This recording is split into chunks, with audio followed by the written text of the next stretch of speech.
In the book of Ruth, we learn the story of Naomi of Bethlehem.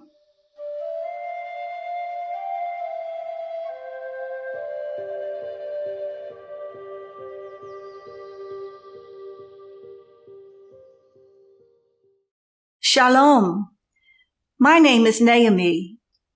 It means sweetness, and I'm here to tell you my story. My life was very sweet while I was growing up. I was born in the village of Bethlehem, in the land of Judah, and my life was so wonderful. As I grew older, my eye fell on the boy who lived on the other side of the village. I kind of liked him. Then when I became of age, my father made a marriage contract with his father, and we were married. His name was Elimelech. I called him Eli. We had a wonderful life together. He worked his father's fields, and we felt so blessed by God. We had 2 lovely little boys, Malin and Kilian, and we were so happy. About 10 years later, there was a terrible drought that hit the land, and famine followed. The fields dried up, and we didn't know what we were going to do. But we knew that if rain did not come, we were going to have a hard time surviving.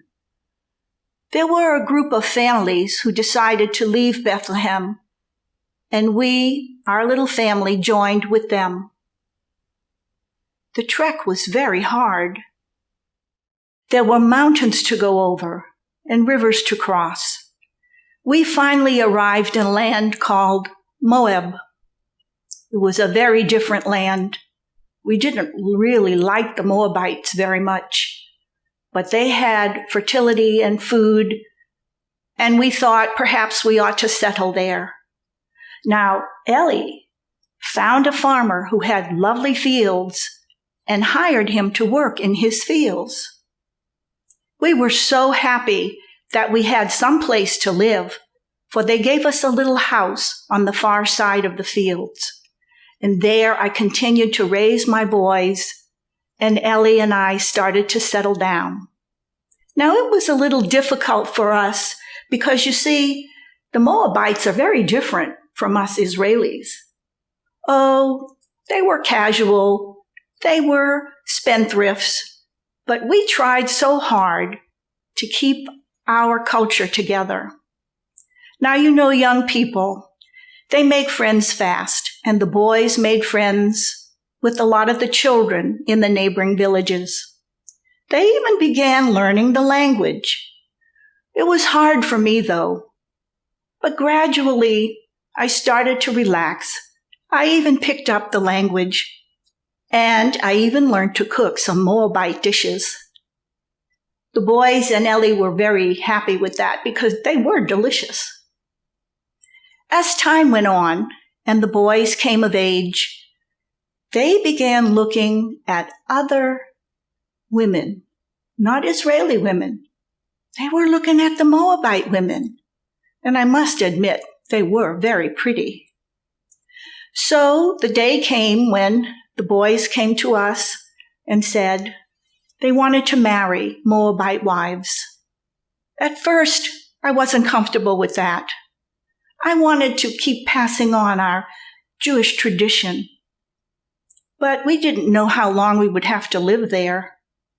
So we agreed. My daughters-in-law were so pretty and so lovely. We were happy that they married girls that they were happy with as well. And we started looking forward to grandchildren. But then the worst happened.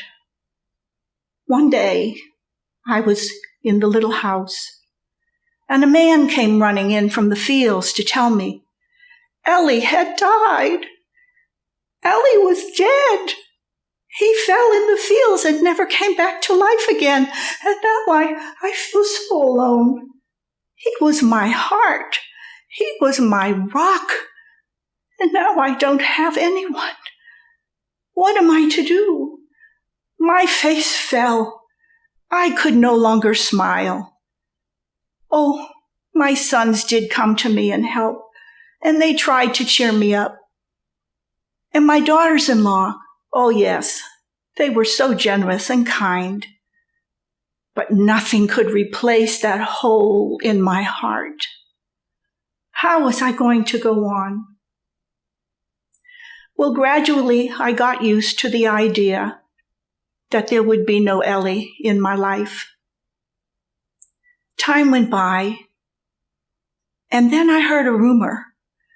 There was a dreadful disease, something unheard of before, that struck the land of Moab, and it was killing people. And within a few months of each other, Malin and Chilian died. And I was broken. What could I do? I was now not only a widow, but childless.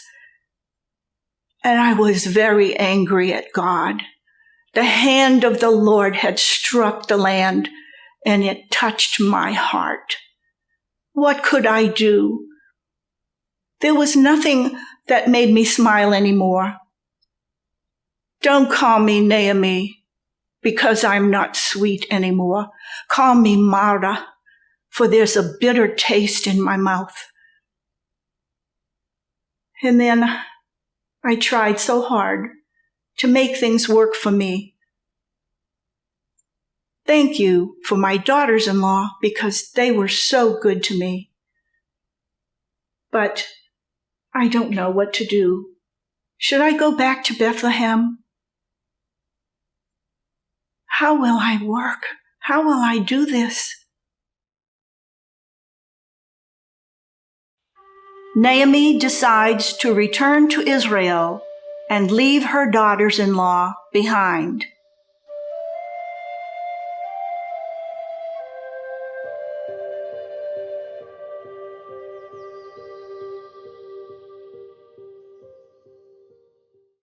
Naomi, I said, you've got to stop wallowing in this self-pity.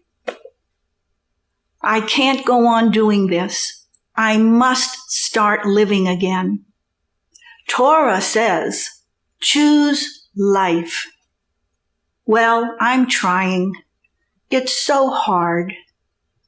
I keep remembering Ellie and the boys, and I start feeling so sad again. But I've got to move on. I've got to do something. The other day, in the marketplace, I heard a rumor that the clouds had dropped rain on the land of Judah, and that the soil softened, and that the crops were growing again. Well, I thought, how can I do this? I need to move on. But how can I tell my daughters-in-law goodbye? They've been so good to me. They've looked after me. In fact, some of them even hinted that they wanted to go with me. How could I let them do that? It was very hard for me to come here to this land, to come to a strange place, a strange culture, a strange language, and very strange gods. How could I let them come with me back to the land of Judah? Well, I think I'm going to have to talk to them. Oh, they've become like daughters to me. I love them dearly. But they're young. They can go back to their father's houses. They can find other young men to marry and raise their own families. That's the better thing for them to do. I think I will have to speak with them about it. But it will be so hard to leave them. Ruth is in the next room. I want to tell her something. Ruth. Yes, Naomi. Hello, my dear. I need to tell you something. What is it? It's coming from my heart. Ruth, I don't think you should come with me back to Bethlehem.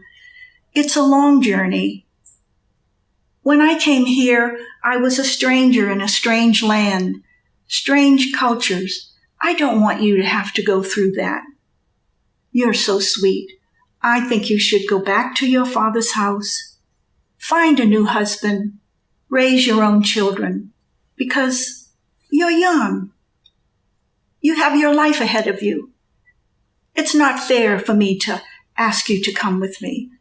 I can make the journey. I'll be fine, Ruth. Really, I will.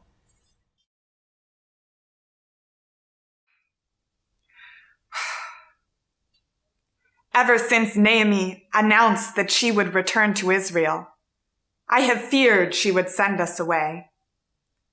My sister-in-law Orpah will be relieved. She loves Naomi, but is afraid to accompany her to a foreign land. She will choose to return to her parents' house and remain here in Moab. I understand her decision. May she find another husband here and prosper. But in my heart, I know that I will stay with Naomi and follow wherever she goes, even to places I have not known. She cannot make the journey alone. And once back in Israel, without husband or sons, she will need someone to provide for her. I will not leave her. Naomi has become a mother to me. I remember well the day my father told me I would marry Elimelech's son Mahlon. My heart melted with fear. He was an Israelite, an alien in our land, and a stranger to our customs. His ways would be different than mine. What if my cooking and housekeeping did not please him? I was a young bride when I left my family to enter my foreign husband's home. Naomi embraced me as a daughter. She raised me to womanhood. We would bake bread together every morning, and she would tell me stories of Bethlehem, of her girlhood, and of her people's God. Never before had I heard of a God like the Lord of Israel, who rescued his people from slavery, brought them up out of Egypt, led them through the wilderness, and provided for them until they reached the promised land. Listening to her, I said in my heart, truly, there is no other God like the Lord. I loved to hear Naomi say her people's prayers and sing their psalms of praise. I will not forsake Naomi in her time of sorrow. Now that my husband is dead, she is the only family I have in the world. As the Lord her God is faithful, so will I be. Ruth commits herself to journey with Naomi.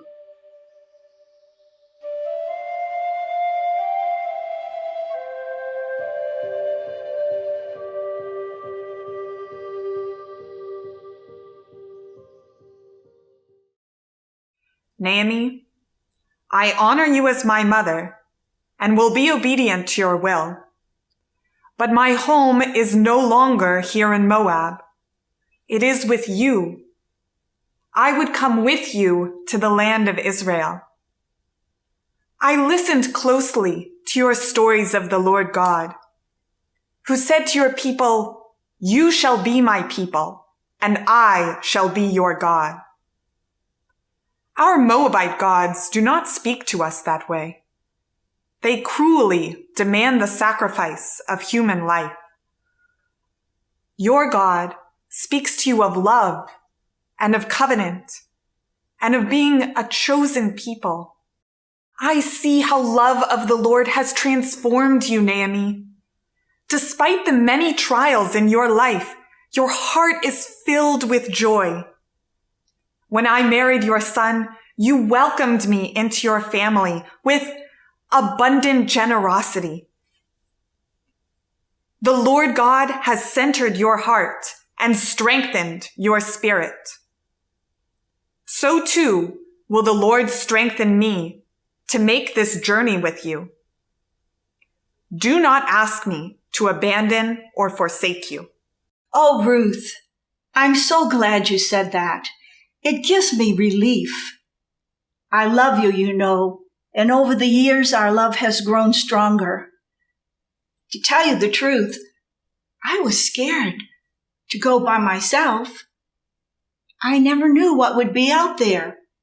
Robbers, wild animals. But you fill my heart with joy.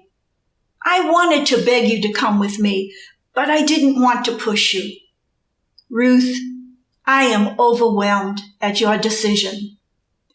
Naomi, wherever you go, I will go. Wherever you lie, I will lie. Your people will be my people, and your God, my God. Wherever you die, I will die, and there be buried. May the Lord God do so and so to me, and more besides, if aught but death separates me from you.